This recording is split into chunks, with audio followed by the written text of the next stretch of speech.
Jueves 17 de enero de 2013, gracias a ustedes que nos acompañan a través de la prensagráfica.com o nos escuchan en GD Radio del Grupo Dutriz. Este jueves con nuestro invitado conversaremos sobre el impacto del tráfico de drogas en el hemisferio, pero sobre todo de las políticas que cada país puede y debe adoptar de forma coordinada para enfrentar ese flagelo.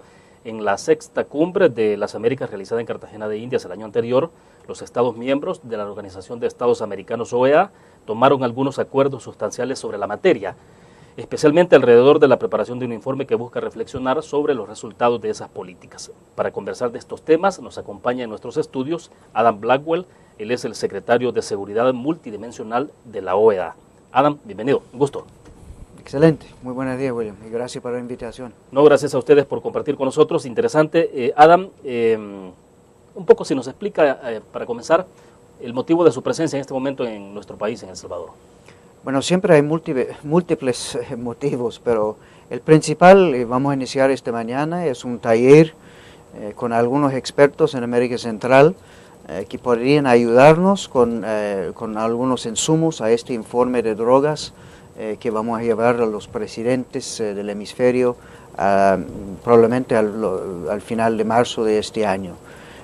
Creemos nosotros que es un tema muy complejo, hay muchos factores, que es muy importante que las subregiones aportan sus experiencias, sus mejores prácticas, que podemos sumar todo esto a un informe bien hecho, con mucho insumo, mucho detalle. Acaba de venir de Trinidad y Tobago, hicimos una reunión con todo el Caribe en el mismo sentido para escuchar, para adaptar este informe a las necesidades de cada país y cada región. Habrá entonces, en estos 2 días que dura este evento, exposición de las mejores prácticas. ¿Qué es esto, por ejemplo? ¿A quiénes esperan escuchar en esto de las mejores prácticas en cómo enfrentar el tema de las drogas? Bueno, mira, por ejemplo, hay una iniciativa de la OEA que inició en El Salvador. Es un proyecto que se llama PROCER. Hemos visto que podemos mejorar la salida de las personas con adicciones si las personas que están tratando a estas personas tienen mejor educación, mejor capacitación. Este es un proyecto que inició aquí y que los resultados son extraordinarios y ahora estamos adaptando PROCER a otros países en América Central y el año pasado iniciamos este programa en el Caribe. Y para nosotros es muy importante de ver el impacto de drogas en salud pública. Esto es un área que no puede ser abandonado y según de mi punto de vista es muy importante que por ejemplo aprovechemos de otra iniciativa como el corte de tratamiento de drogas en la cual un joven puede ir a una forma supervisada por un juez en un programa de tratamiento, no necesariamente a un centro penal. Creemos que es una forma de liberar los centros penales y de tratar a la raíz del problema del individuo en cuestión. Adam, en esto hay como varias etapas. Ustedes están enfatizando mucho más en el tema de la prevención, de cómo evitar que los jóvenes, por ejemplo, caigan en drogas, o están en las 2 etapas, prevención y también un poco la parte que tiene que ver con enfrentar el problema. Sí, es una excelente pregunta y quizás hay que volver a los 5 grandes temas de este informe de drogas. Y el primero empieza con el impacto de drogas en desarrollo. Yo creo que es sumamente importante que veamos el impacto del narcotráfico en el desarrollo de la economía de los estados. El segundo es el impacto de drogas y salud pública. ¿Cuál es el impacto de este tipo de tratamiento? ¿Cuáles son los resultados? Tenemos ya 5 años de pruebas y que hay que ofrecer esta información a los jefes de Estado. También tenemos 5 o 6 años de experiencia con corte de tratamiento de drogas. Hay que ofrecer esta información y esta mejor práctica. El otro elemento es el impacto de drogas y crimen. Sabemos todo que en países en América Central, en México, han hecho un sacrificio enorme a esta lucha contra el narcotráfico y las bandas que están economizando este tráfico. También hay que ver, el otro tema es drogas y la nueva producción.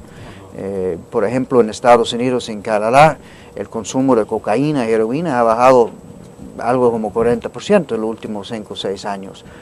Lamentablemente, para ser reemplazado por 8 farmacéuticos legal, pero utilizado ilegalmente.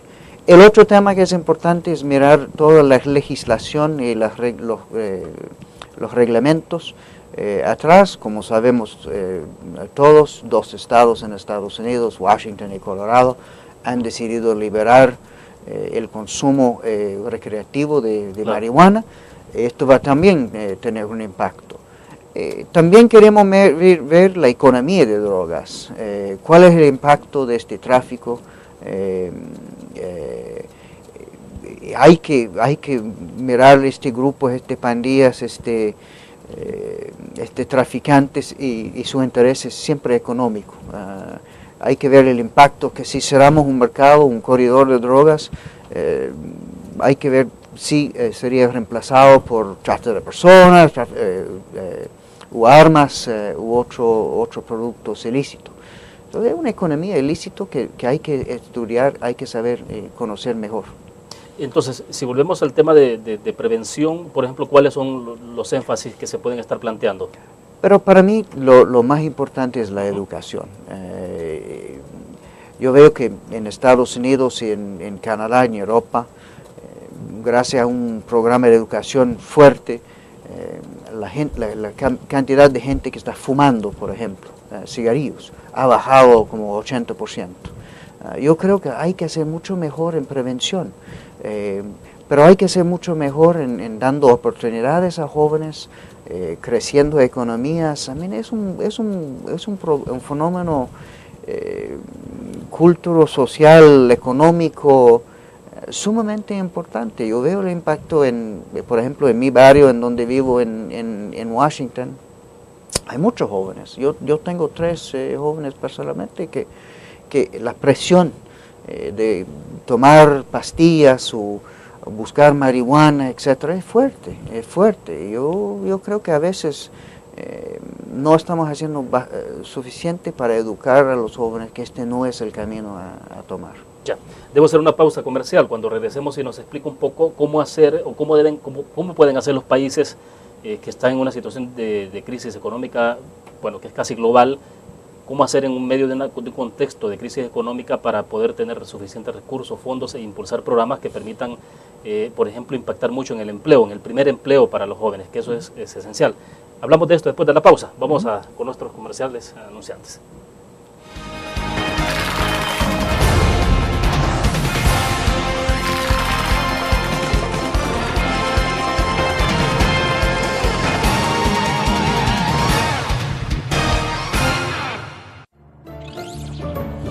Abrimos las puertas. Ahora el Banco HSBC es Davivienda. Davivienda, una multilatina ahora en El Salvador. Bienvenidos a casa.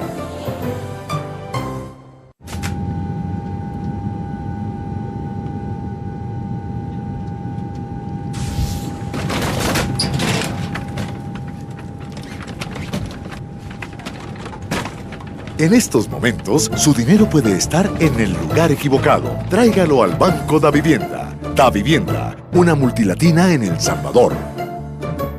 Pregunte en nuestras sucursales por las ofertas de ahorro e inversión.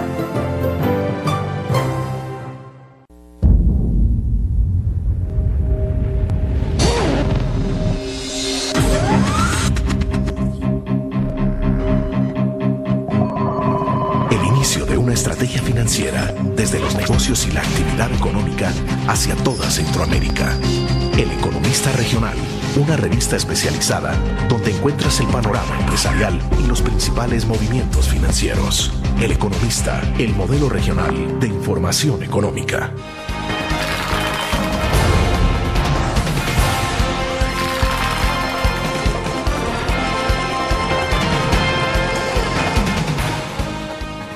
Con nosotros en nuestros estudios Adam Blackwell, secretario de Seguridad Multidimensional de la Organización de Estados Americanos, OEA. Adam, le decía en el segmento pasado entonces la inquietud de ¿Cómo plantear esfuerzos de prevención, por ejemplo, en el tema de drogas? Como usted dice, la parte educativa, que es esencial, o generar condiciones para los jóvenes, pero, por ejemplo, cuando los jóvenes salen graduados de bachilleros o de la universidad, ¿cómo pueden tener un primer empleo? Ese tipo de condiciones que a veces se vuelven difícil que los estados puedan facilitar en tanto hay situaciones económicas complicadas. ¿Cómo hacer entonces para jugar en medio de situaciones como esa? Pero yo creo que hay dos temas aquí que son sumamente importantes. Con este informe de drogas lo que estamos tratando es movernos del cambio adaptivo. Cambio adaptivo para mí es adaptamos a las circunstancias, contratamos más policía, construimos más cárceles, más cámaras, crecemos el número y cantidad de seguridad privada a un costo importantísimo. Si queremos llevar a lo que yo creo es importante, un cambio transformativo, vamos a ver que vamos a poder probar que la inversión en educación es menos costoso que una inversión en todo este aparato de seguridad y la provisión. Yo creo que es un tema que es muy importante, que los estadistas podrían cambiar ideas y ver cuáles han sido las soluciones exitosas en otros países. Estoy sumamente convencido que programas como el Cuerpo de Paz de Estados Unidos o los Rangers que tenemos en Canadá, otro programa que podría poner en trabajo a los jóvenes, haciendo algo útil, son opciones que hay que estudiar, hay que trabajar con el sector privado. Otro tema de este informe de drogas es, estamos viviendo en un mundo globalizado, estamos viviendo en un mundo de multi-stakeholder. Hay que trabajar con los ONGs, con el sector privado, con academia, con toda la sociedad para buscar soluciones de todo un país, de toda una sociedad, de toda una región. Yo creo que es la única forma. Jóvenes sin empleo, con acceso a información mucho más rápido que yo he tenido en mi juventud, que quiere oportunidades, que quiere contribuir. Y no estamos hablando únicamente de una desigualdad de forma económica, estamos hablando de desigualdad de oportunidades, acceso a servicios, acceso a un mejor vida. Yo creo que es la única forma. Este tema de desigualdad para mí es una bomba atómica para nuestra región. Ahora, pero todo esto pasa por hacer un cambio de concepción desde las políticas institucionales, gubernamentales, pero también desde la percepción, desde la visión que pueda tener sectores privados, los diferentes actores sociales. Sí, pero esto es un cambio informática, un cambio que hay que llevar en los medios. mira, cualquier político, en mi país, por ejemplo, ahora estamos volviendo, de mi punto de vista, por detrás, construyendo más cárceles, con un proceso más represivo que lo que hemos tenido en el pasado. ¿Por qué? Porque la percepción del pueblo es que estamos viviendo un momento menos seguro, con más inseguridad, y que cuál es la reacción de cualquier político. Mira, yo puedo mostrar que hemos contratado 50 policías más, hemos construido 2 cárceles más, hemos arrestado 50 personas más. Estos son indicadores, digamos, positivos, que cualquier político en cualquier lugar del mundo puede utilizar en su campaña. Pero en verdad hay que cambiar la percepción y los comportamientos, buscando otras soluciones con la prevención, la inversión en educación. ¿Cuántas personas han salido de un centro penal? ¿Cuáles son las políticas de reinserción y reintegración? No es posible en países como Estados Unidos tener 2.5 millones de personas privadas de libertad. No es posible arrestar 200 o 300 personas por día en países como El Salvador y declarar que esto es muy sano, que este es el futuro del país. No es posible en mi país de introducir nuevas sentencias mínimas a jóvenes que van a pasar tiempo en un centro privado de libertad. No es la solución. Yo creo que la solución es educación, prevención, oportunidades y un trabajo de toda una sociedad para buscar esta salida. Estamos enfrentando una situación económicamente difícil, no únicamente en El Salvador, ni en América Central.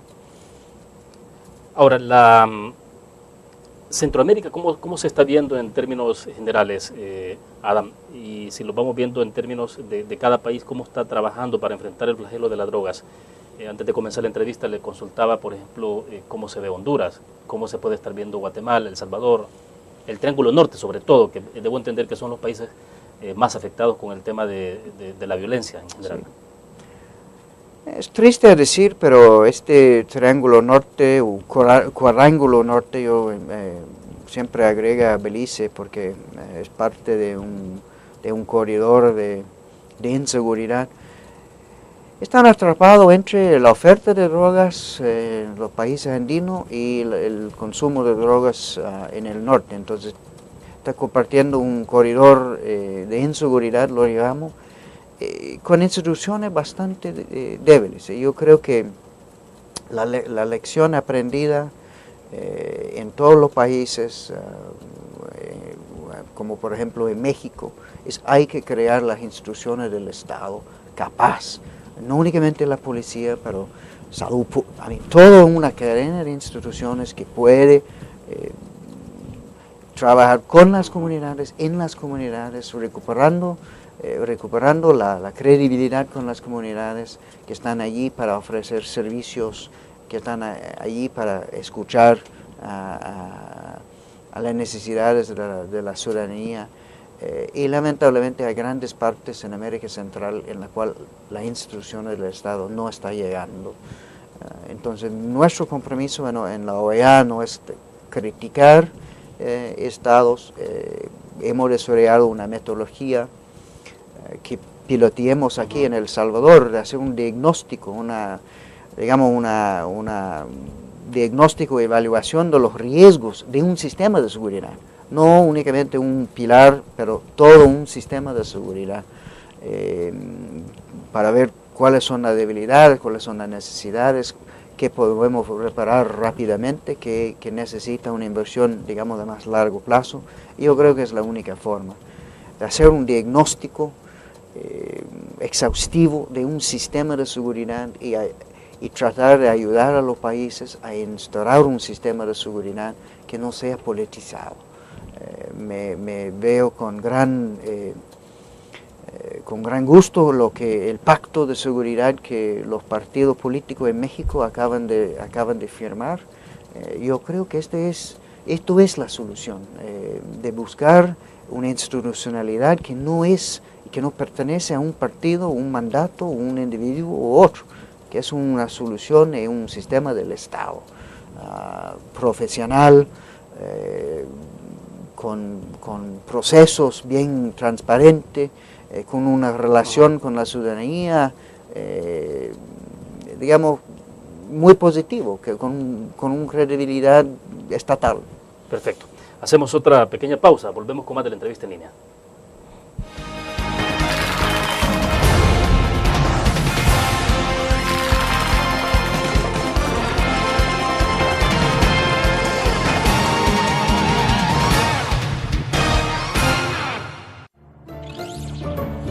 Abrimos las puertas. Ahora el Banco HSBC es Davivienda. Davivienda, una multilatina ahora en El Salvador. Bienvenidos a casa.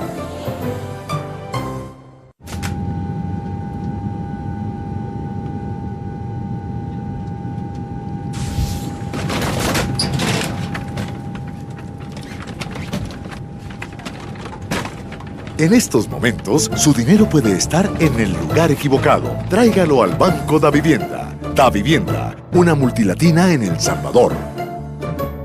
Pregunte en nuestras sucursales por las ofertas de ahorro e inversión.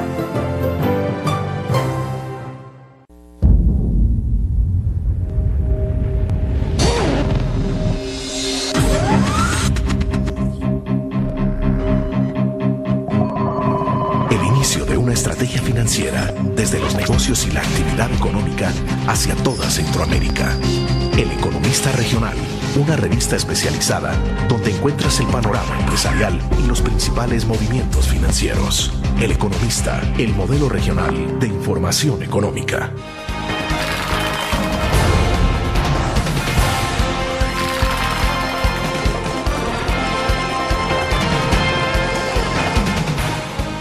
Bueno, estábamos conversando en la pequeña pausa comercial, Adam, sobre todo este tema de la experiencia mexicana. Entonces, los partidos políticos en México se ponen de acuerdo, firman una especie de acuerdo, de pacto. ¿Qué hace? Quitar un poco los manejos discrecionales del tema de cómo enfrentar el combate a las drogas, al narcotráfico. Le da mucha fortaleza, digamos, a quien está gobernando también para poder tener alguna especie de acompañamiento unánime alrededor del tema. Sí, México es un caso, digamos, un poco distinto a El Salvador por su tamaño y también por la construcción federativa de su constitución. Claro. También hay que tratar con las provincias y los municipios. Uno de los problemas en el pasado de México es que tenía como 2.300 cuerpos policiales que no correspondían, que no comunicaban entre ellos, con una asimetría de capacidades brutal. Y lo importante de este pacto es que los partidos se pusieron de acuerdo en que la seguridad es un tema que es más de un partido, o más de un mandato, o más de una provincia u otro. ¿Es perfecto? No. Como cualquier acuerdo, la perfección quizás no existe, pero yo creo que es una hoja de ruta que otros países, como quizás El Salvador y otros, podrían adaptar. Mira, en Colombia uno de los éxitos que ellos tenían, y yo creo que podemos decir que la policía de Colombia son uno de los mejores del hemisferio. En Chile también es la continuidad y la sostenibilidad de los programas y los procesos. En Chile, en Colombia, por ejemplo, todos los procesos de investigación tienen sus procesos documentados y probados por ISO. Y que el nuevo jefe no puede cambiar a todo el día siguiente. Hay una estructura, una disciplina, una rigidez, un profesionalismo que es necesario en un país enfrentando. Hay que decir que la criminalidad de hoy día no es el crimen común que robaba un celular en un autobús, etc. Es un crimen transnacional, muy astuto, con sistema comunicacional a veces y armamentos más fuertes que el gobierno. Entonces estamos enfrentando una nueva criminalidad muy astuto, muy capaz, con herramientas, francamente, en algunos casos que no están al tamaño del reto. Yo creo que hay modelos, lo que está pasando en México, Colombia, en Chile y en otros lugares que... Ahora, ¿cómo se hace, Adam, para que los estados, los gobiernos puedan responder al tema del narcotráfico, el tráfico de las drogas, de manera rápida? Porque efectivamente, o sea, las bandas organizadas, los carteles de la droga, no necesitan someter una decisión a una asamblea legislativa, pasar todo el procedimiento, o sea, toman una decisión y punto. O sea, entonces, ¿cómo hacer? Y me imagino que esa parte, obviamente, que si no hay una institucionalidad fuerte, un Estado eficiente, se supera de inmediato el accionar de cualquier cártel. Entonces, ¿cómo hacer para poder ir a la par o superar un poco esto? Bueno, yo creo que no hay modelo perfecto tampoco, pero yo creo que en los países en los cuales hay una policía comunitaria funcionando en las comunidades, que están escuchando, que están creando relaciones en las comunidades, por ejemplo el Plan Cuadrante en Chile, exactamente así, que está apoyado con una inteligencia policial muy bien desarrollado, es la única forma. Y una coordinación ministerial o entre las agencias. Cuando hacemos este diagnóstico, hemos hecho una docena ahora, hay dos tendencias que salen claramente, es que quizás la policía están cooperando y comunicando entre ellos, pero la policía y la fiscalía, la policía con la aduana, la policía con el aeropuerto, la policía con el centro penal, etcétera, etcétera. Es el momento en la cual el sistema en sí no está funcionando bien. Yo creo que fácilmente esto puede ser arreglado con mejor instrumentos de comunicación, la creación de grupos de trabajo formado de personas de distintas agencias y distintas organizaciones, es una forma de avanzar. Bueno, aquí en El Salvador, por ejemplo, la experiencia incluso con el tema de la contabilidad de cuántas personas están muriendo diariamente por la criminalidad, por la violencia, vemos, por ejemplo, cifras distintas que maneja la Policía Nacional Civil con las que maneja el Instituto de Medicina Legal. O sea, obviamente que hay ahí un tema que tiene que ver con coordinación, o sea, cómo no es posible que puedan tener una estadística unificada. Sí, mira, esto es un excelente punto, es que el desarrollo de observatorios basado en una metodología de estadísticas muy bien desarrollado es sumamente importante. Es parte de la inteligencia que estaba hablando hace un rato, de poner la policía en donde hay los problemas. De nuestro observatorio y de lo que nosotros estamos, capturando en términos de información aquí, es que el tasa de homicidios bajó de un nivel promedio de 14 por día a alrededor de 5 o 6 por día.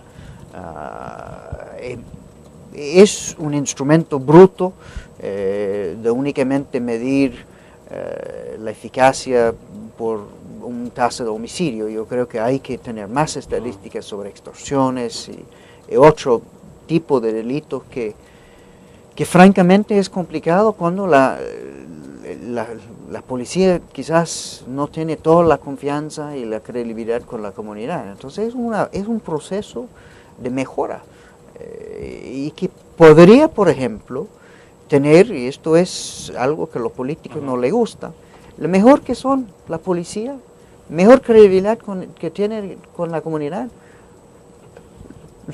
van a aumentar las estadísticas de robos y de denuncias de la población. Entonces hay que aceptar que que no se politiza eso, que esto es normal en cualquier país o cualquier lugar en el cual la policía o el sistema está mejorando su credibilidad y recuperando la confianza del pueblo.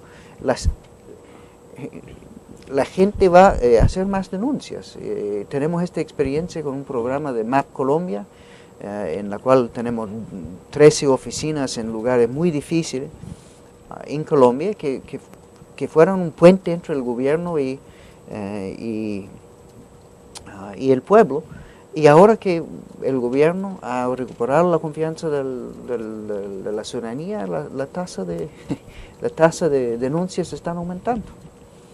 No aumentan los hechos, sino las denuncias. Las denuncias, sí, porque tiene más confianza. Y es uno de los paradojas de la implementación de un sistema de seguridad que funciona. Perfecto, vamos a otra pausa. Cuando regresemos, bueno, desde la OEA, usted particularmente le ha dado seguimiento mucho al tema de la tregua entre pandillas. Me gustaría que habláramos a la luz de estos temas de tráfico de drogas y todo lo que estamos conversando. ¿Qué está pasando? ¿Cuál es la reflexión que la OEA está haciendo a estas alturas en este seguimiento? Que dicho sea de paso, bueno, en marzo la tregua entre pandillas estaría cumpliendo prácticamente un año. Vamos a una pausa, regresamos.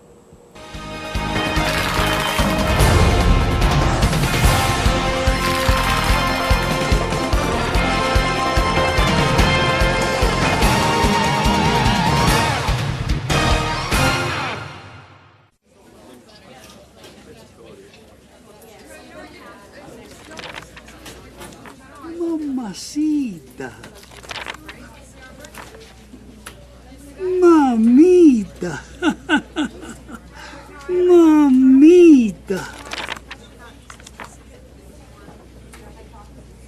Mijita. En estos momentos, su dinero puede estar en el lugar equivocado. Tráigalo al Banco Da Vivienda. Da Vivienda, una multilatina en El Salvador.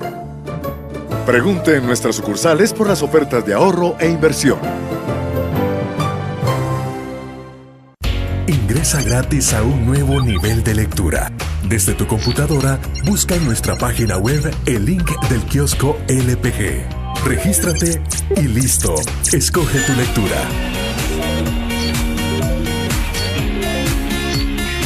En tu tablet, iPhone o Android, ingresa a App Store o Google Play.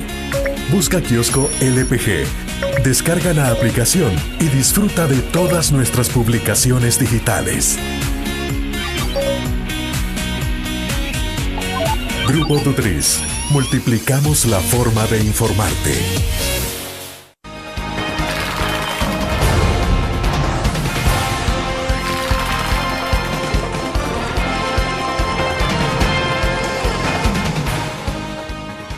Sobre la tregua entre pandillas en El Salvador, Adam, ¿cómo se plantea? ¿Cuál es el análisis o no sé si balance tendrán ustedes a estas alturas, ya que en marzo estaremos prácticamente a un año? Es clarísimo que ha habido una disminución en el número de homicidios, usted lo refería hace algunos minutos, de casi 14 homicidios diarios, efectivamente se ha bajado a 5, 6. Ha habido un poco de repunte en los primeros días de enero, pero todo parece indicar que se mantiene el tema de treguas. Pero el balance que ustedes tienen, ¿cuál es sobre esto?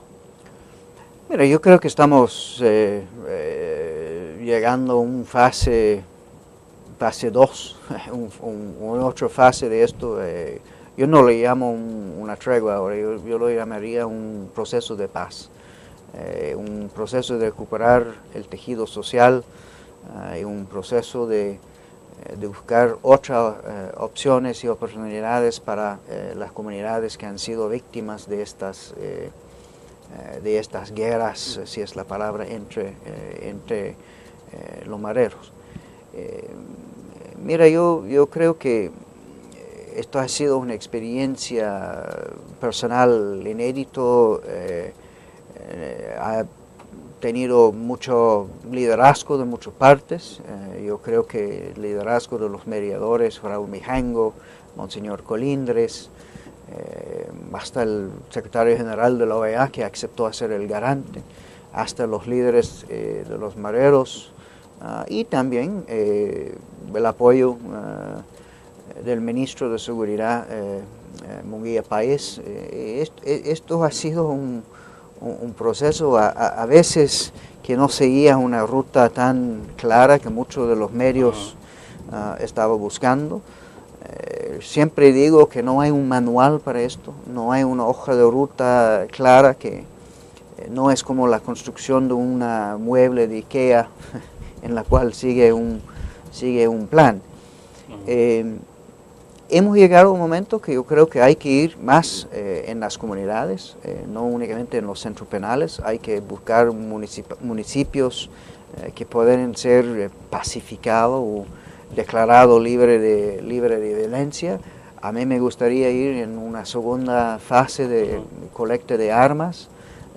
A mí me gustaría expandir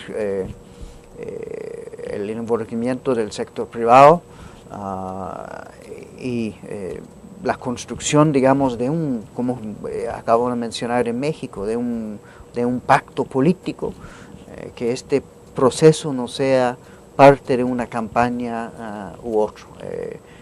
Yo creo que hay crítica suficiente y hay riesgo suficiente para todo el mundo, que esto no necesita un empuje, que esto no necesita ser parte de una campaña, de un proceso. ¿Se puede mantener, perdón Adam, se puede mantener al margen este tema que por muchos años, que por muchas campañas siempre ha sido el centro incluso neurálgico de la estrategia electoral de algunos partidos? ¿Es posible sacar ese tema?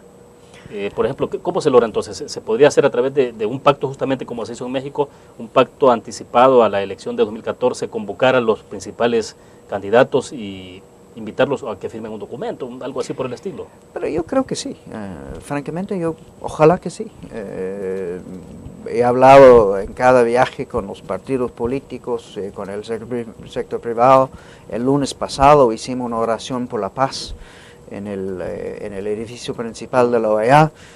Esto fue formado una iniciativa de Josué Alvaredo de Río Grande, un empresario salvadoreño con un representante de la iglesia en las comunidades salvadoreñas por todo Estados Unidos, de Texas, California, Maryland y Boston, y por supuesto la región del Washington, D.C., y con representantes del gobierno de Estados Unidos. Este proceso tiene interés por afuera de El Salvador. Yo he estado hablando con los mareros en el estado de Maryland, también con algunos representantes en Los Ángeles, para ver cómo adaptarnos a la realidad y cómo crear más confianza en lo que está pasando y cómo crear, digamos, un modelo que podría ser utilizado en otros lugares. Por ejemplo, he iniciado contacto con los mareros en Honduras. El contexto es distinto, el involucramiento de ellos en el narcotráfico es más importante, pero es un proceso que está tomando una otra fase que tiene interés a expandirlo en municipios en El Salvador, en municipios en Estados Unidos y ojalá en municipios en Honduras y otros lugares.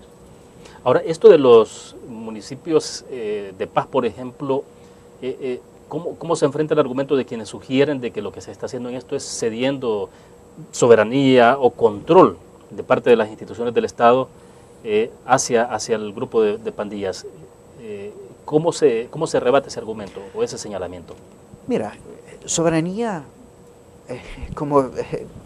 es interesante. Esto fue parte del problema o la discusión en Trinidad y Tobago.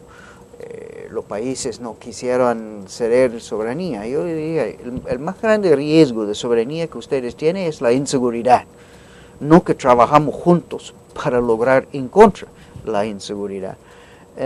Esto aplica a los municipios también.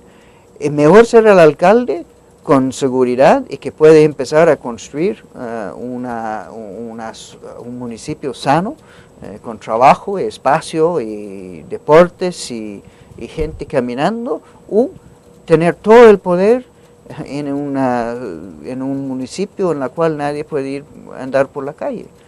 Yo creo que hay sacrificio, hay un balance en todos lados. Y yo sé que si yo fuera un alcalde de un municipio que estaba dominado por violencia, y hay un modelo en Ciudad Juárez, en México. Yo he hablado con el exalcalde de Ciudad Juárez y hasta llegó a un momento que nadie quisiera presentar su candidatura para ser alcalde, porque perdieron completamente control. Yo creo que hay que buscar un equilibrio, no es negro y blanco, hay un camino por el medio en la cual hay que adaptarnos a la nueva realidad, que hay que hablar con toda la ciudadanía, hay que tratar de ver los mareros en otra forma, y que ojalá los que deben ser en el centro penal estén en el centro penal, y las familias que están afuera podrían buscar otro camino. Ya, vamos a una pausa. Cuando regresemos, me imagino que este caso particular lo estarán analizando ahora ustedes y mañana podría estar en la discusión.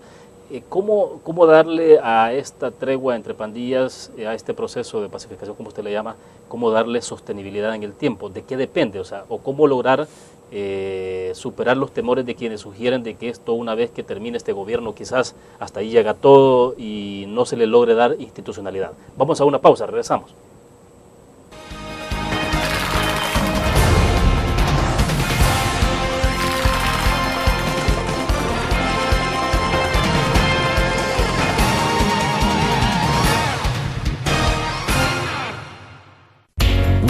Forma de vivir la información. GDA Live del Grupo Dutriz. Ingresa a App Store o Google Play y descarga gratis la aplicación GDA Live. Ahora busca en nuestros periódicos y revistas los iconos de GDA Live. Enmarca la imagen dentro de tu pantalla para animarla. Toca 2 veces la imagen para vivir la información en pantalla completa. Y recuerda que en el código ALIVE de la portada estaremos actualizando nuestras noticias. Con GDA Live, Vive la información. Grupo Dutris. Multiplicamos la forma de informarte. Un graficionado no olvida la historia. Y aunque perdió una y otra vez, no perdió el orgullo. El graficionado se levantó entonando su grito de batalla, respirando gritos de gol y celebrando las épicas victorias. Un graficionado cree en la magia de la camiseta y mantiene viva la ola de fe, porque el graficionado sueña con volver a un mundial. El gráfico lo hacemos por deporte.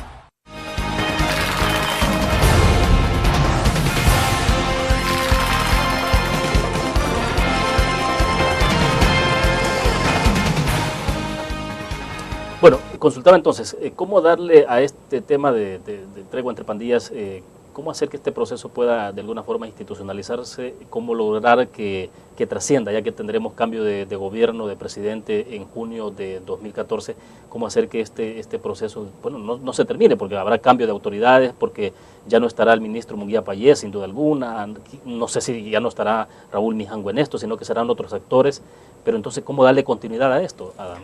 Bueno, es una de las razones por en la realidad esto necesita una solución salvadoreña. Esto no es algo que puede ser importado de afuera. Y no soy un experto en esto, pero he viajado una docena de veces en el último año en El Salvador para apoyar y para hacer todo lo posible para acompañar este proceso, pero es un acompañamiento. Esto necesita solución local. Hemos formado un comité técnico de seguimiento que incluye los mediadores, la OEA, por supuesto un enlace formal del gobierno, que está el ministro Munguía Payés. Cada viaje estoy reuniéndome con el sector privado, la iglesia, los medios, los otros partidos políticos. Y yo creo que estamos llegando al punto en el cual la OEA podría firmar un acuerdo con el gobierno para buscar un acuerdo muy ligero, muy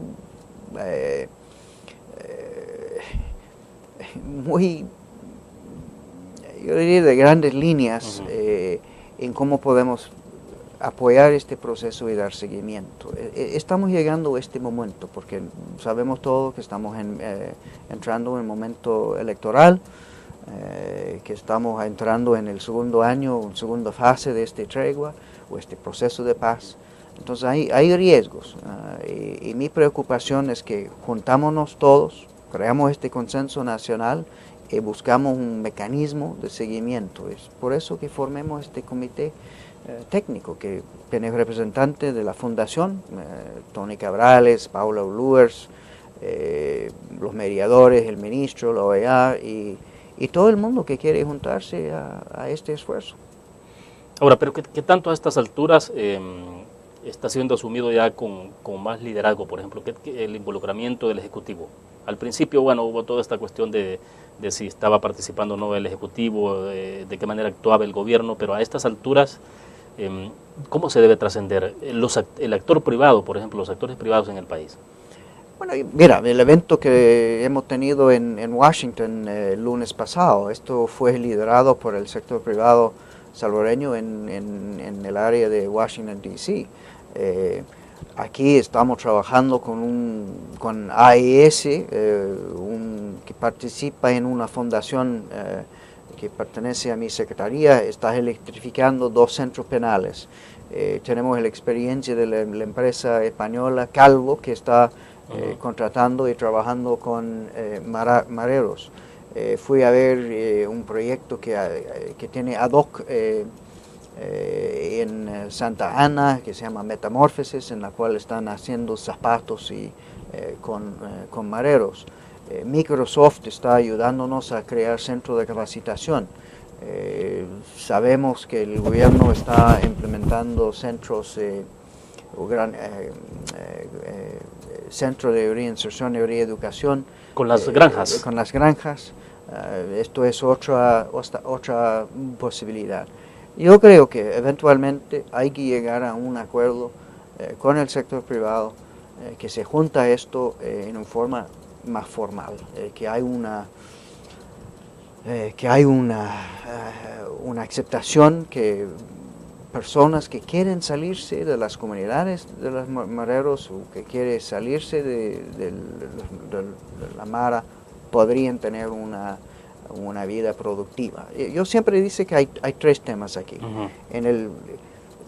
Al principio hay que frenar la cantidad de jóvenes que entran en las maras. Esto es donde viene la educación, las oportunidades, las comunidades, trabajar con las familias.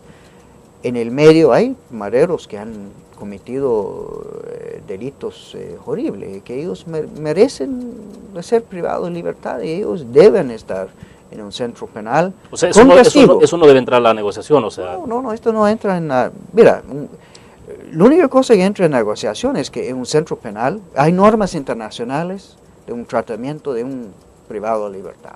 Esto no es un invento mío ni de la OEA. Hay normas internacionales. La única cosa que estamos diciendo es que hay que aplicar las normas internacionales.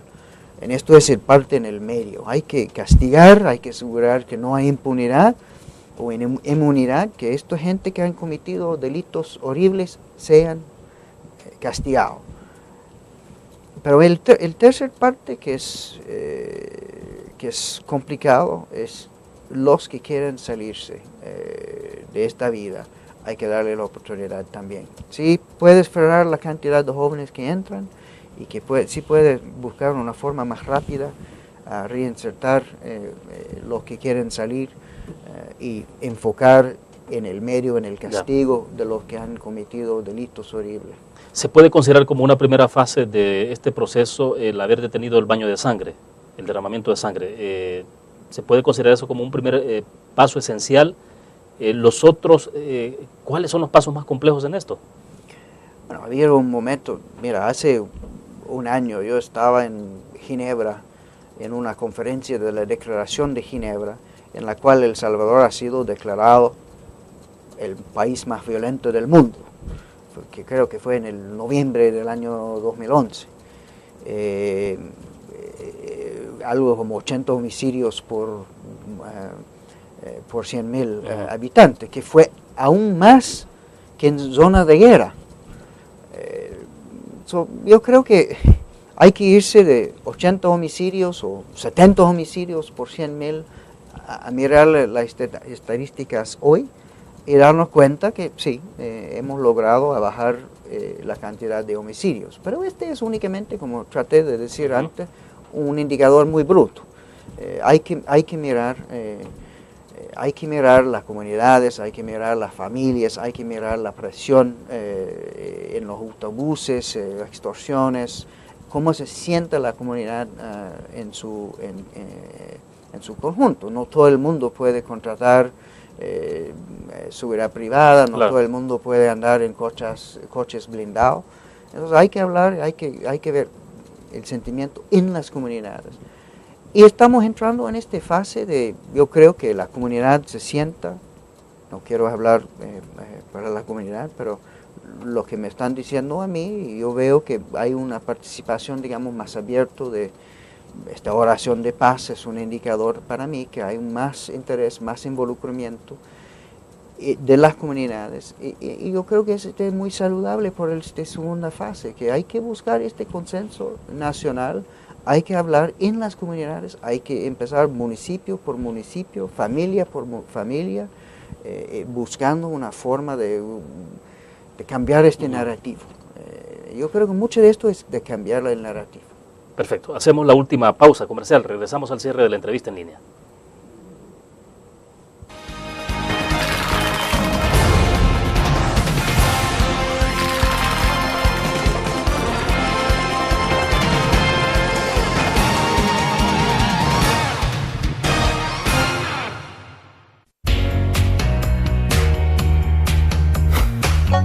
Cada momento, donde quiera que estés, te damos el mejor contenido en diferentes plataformas para que tú escojas el medio para informarte. Y ahora con Grupo Dutris Alive, la nueva aplicación digital. Vive la información como una nueva experiencia. Multiplicamos la forma de informarte. Grupo Dutris. Blur. La revista más innovadora y moderna de todos los tiempos. Única en su estilo, creativa. Un espacio exclusivo y reservado de entretenimiento y diversión, llevada al máximo. Blur. Time Out, Movie, lo mejor de la cartelera. Art. Shopping, la guía de la moda. Go, viajes cortos fuera de la ciudad. Blur.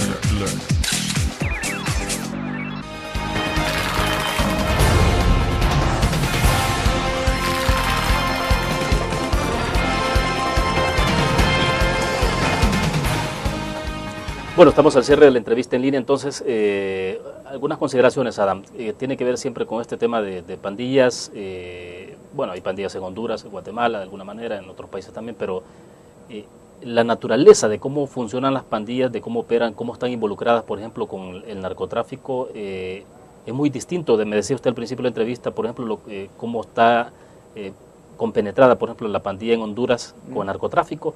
En El Salvador, ¿es menos? ¿Es esa una ventaja en este proceso? Yo creo que es una ventaja, es que el involucramiento de los mareros en Honduras, en todo lo que yo diría, el tráfico no únicamente de drogas, pero de todos los productos ilícitos, es francamente la economía de la criminalidad. Opera como una empresa criminal transnacional. Es mucho más complicado porque estamos hablando de mucho más recursos. Yo creo que El Salvador se presenta una situación por su tamaño, por la capacidad de la policía, por el interés de la sociedad, una oportunidad que no creo que existe todavía en Honduras y quizás no en Guatemala.